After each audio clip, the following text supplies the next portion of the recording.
준비 하나하나가 잘 됐을 때 경기 내용하고 조금이라도 소홀했던 준비 과정의 경기력하고는 엄청난 차이가 나.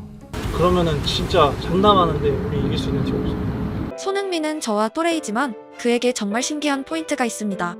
그와 관련된 영상을 만들 때마다 생각하는 지점이고 또래 중 그렇게까지 아버지 말을 잘 듣는 사람을 찾기가 어렵다는 것입니다. 부모님의 말씀을 잘 듣는 것은 당연하다고 바라지만 보통의 경우 다른 세대의 조언은 자신이 살아가는 환경에서 그대로 적용하기가 쉽지 않습니다. 먹는 거, 자는 거, 휴식, 경기를 위해서 얼마만큼 내가 준비를 잘했느냐에 따라서 그 경기 내용이 틀려질 수 있다고. 목표에 집중해. 너 두겠다고. 우리 경기 뛰는 사람 경기 안 뛰는 사람 다 같이 똑같은 마음으로 뛰자. 다 같이 이거 이기면 진짜 우리 잘할 수 있으니까 더 앞으로. 오케이? 윗세대가 전한 10개의 조언이 있다면 일부는 현재의 환경에 맞게 조정하기도 하고 일부는 현실적으로 반영하긴 어려운 부분도 있습니다. 20년 전에 오늘과 지금은 큰 차이가 있기 때문입니다. 가벼운 예시로 인터넷이 없던 시대에서 스마트폰 시대로 넘어오며 예의에 대한 정의조차 달라지고 있습니다. 손흥민이 왜 그렇게까지 아빠 말을 잘 듣는지는 결국 그의 과거 발언의 핵심이 있습니다. 근데 제가 어렸을 때는 진짜 많이 호랑이처럼 보여주셨는데 어렸을 땐 진짜 싫었어요. 아 나한테 왜 자꾸 저러시는지 진짜. 남들이 실수하는데 진짜 아무 말도 안 하시고 제가 실수하면 엄청 뭐라 하셨거든요. 진짜 무서워. 진짜 도망가고 싶을 정도로 진짜 무서웠는데 나이를 조금 먹으면서 우리 아빠가 왜 그러시는지 이해가 되고. 아빠가 책을 되게 많이 읽으세요. 책을 다 읽으신 다음에 저한테 항상 이렇게 줄쳐놓은 데를 저보고 읽으라고 하시는데 줄쳐놓은 데 옆에다 보면은 아빠가 이렇게 조언도 써주시고 감동 느끼죠. 아빠한테 그런 거, 저한테 그런 것까지 이렇게 해주시는 거 보면 요점은 감동입니다. 밑도 끝도 없는 잔소리가 아니라 아버지의 언행은 오직 아들이 행복하길 바라는 순수함에서 비롯됐다는 것을 손흥민은 완전히 이해하고 있었습니다.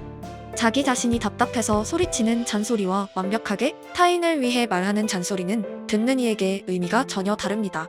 특히나 축구라는 강력한 매개체로 연결된 두 명은 다른 부자지간보다 더 밀접한 대화가 가능하고 어린 시절엔 아버지의 말씀에 투덜대던 손흥민이었지만 대표팀 발탁 즈음에는 그냥 손흥정 주니어가 되어 있었습니다.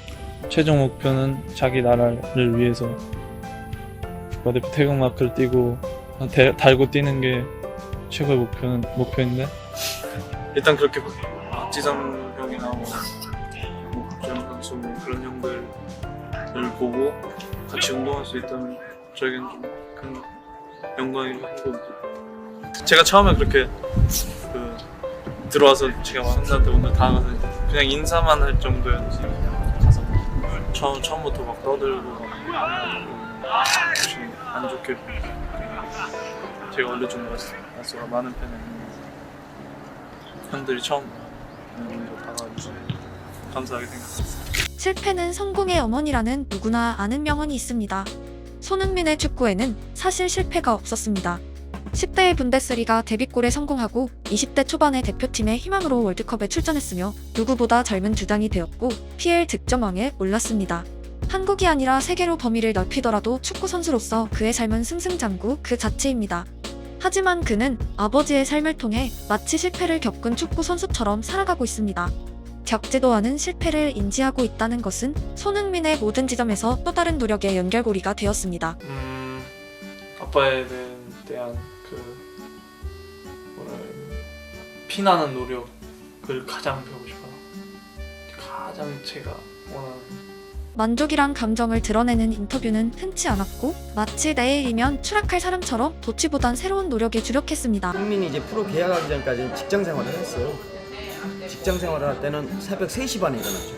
근데 새벽 시간에 운동을 안 하면 재운동할 시간이 없어요.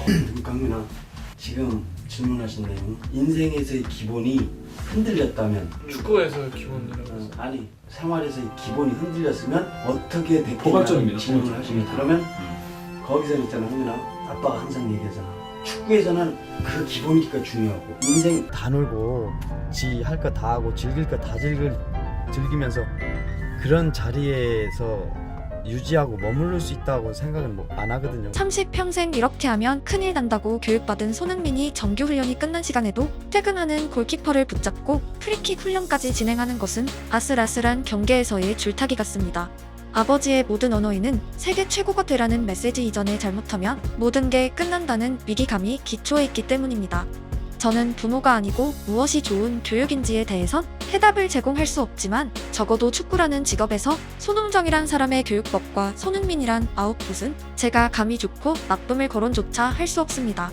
결과적으로 손흥민은 아버지를 압도하는 축구 경력을 쌓았고 대부분의 시간 행복하게 지내고 있으며 모든 순간 다음 목표를 위해 도전하는 경이로운 삶을 살고 있기 때문입니다. 손흥민에게 대표팀과 생수는 뗄 수 없는 포인트입니다. 막내 시절 그는 선배들에게 자주 물을 전달하곤 했습니다. 바로 어제까지 독일 친구들과 장난치고 떠들던 해외파 선수가 대표팀에 소집되자 마치 초중고 축구부에서 올차례를 맞고 성장한 과거의 한국 선수 같은 모습이었습니다. 그에게 돈 붓고 제약은 너무도 짧았지만 과거의 한국 축구 그 자체인 아버지와의 하루하루는 한국적인 규율을 여러 번 경험한 것이나 마찬가지였습니다. 살짝 숙인 허리, 양손 가득한 5개의 생수, 최대한 공손한 표정까지 아마 이 영상을 보시는 모든 분들에게 너무도 익숙한 장면입니다. 저도 사회 선배들에게 저렇게 커피를 날랐던 기억이 있습니다. 세계 어느 대표팀에서도 볼 수 없는 한국적인 풍경은 분명 논쟁의 대상이 될 수 있습니다. 축구에서 저런 게 왜 필요한지 의문을 제기하는 사람들이 있을 수 있고 반면 운동하는 사람들에게 특히 선후배 간 예의가 중요하다고 말하는 사람들도 있을 수 있습니다.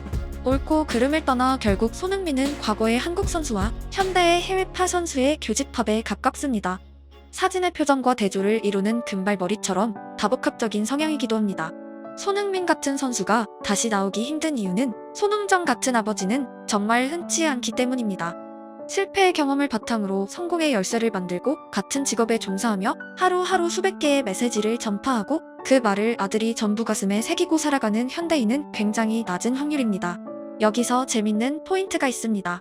어린 손흥민은 아버지의 말에 조건 반사적으로 반박을 합니다. 대표적인 예시로 네이트가 있습니다. 데이트 접속하는 거야? 거기 들어가서도 말 조심해. 거기서 나온 거야. 말 남기지 마. 그냥 진짜 겸손하게. 시간이 흐르고 손흥민을 다시 보면 결국 아버지가 시킨 그대로 행하고 있습니다. 손흥민은 싸이월드 시절 헤비 업로더였습니다.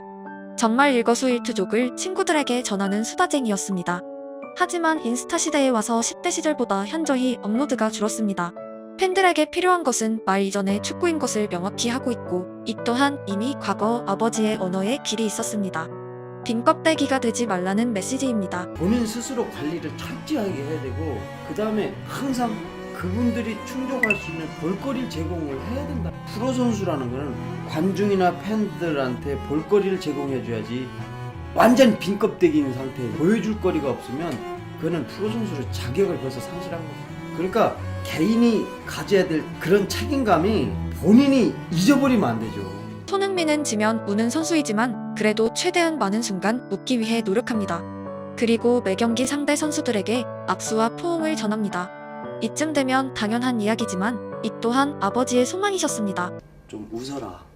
경기가 딱 경기할 때는 한치 양보도 없이 해야 된다. 그렇지만 경기가 딱 끝났을 때는 우리가 졌어도 상대에 대해서 덕담을 할 수 있을 정도의 네 아량이나 네 여유가 있어야 된다.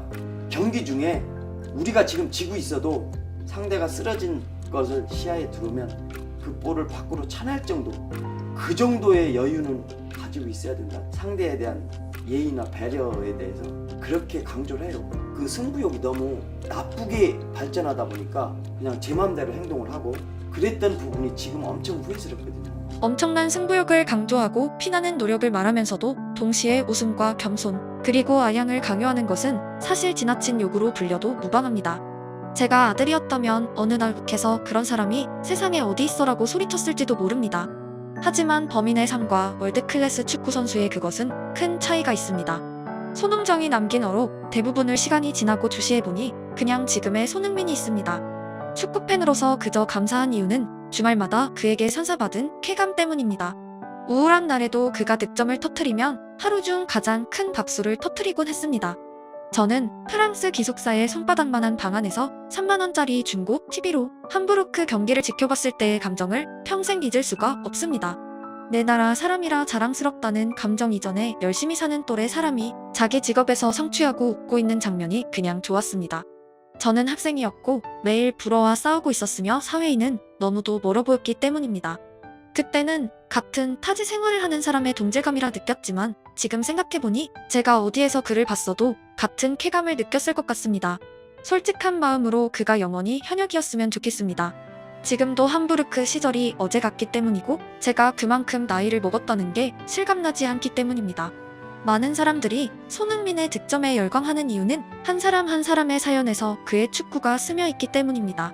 그리고 이 사람이 성공하면 좋겠다는 응원의 감정을 품게 하기 때문입니다. 아버지가 그렇게 강조하셨던 겸손과 배려는 손흥민을 훌륭한 선수 이전의 위대한 사람으로 만들어가고 있습니다.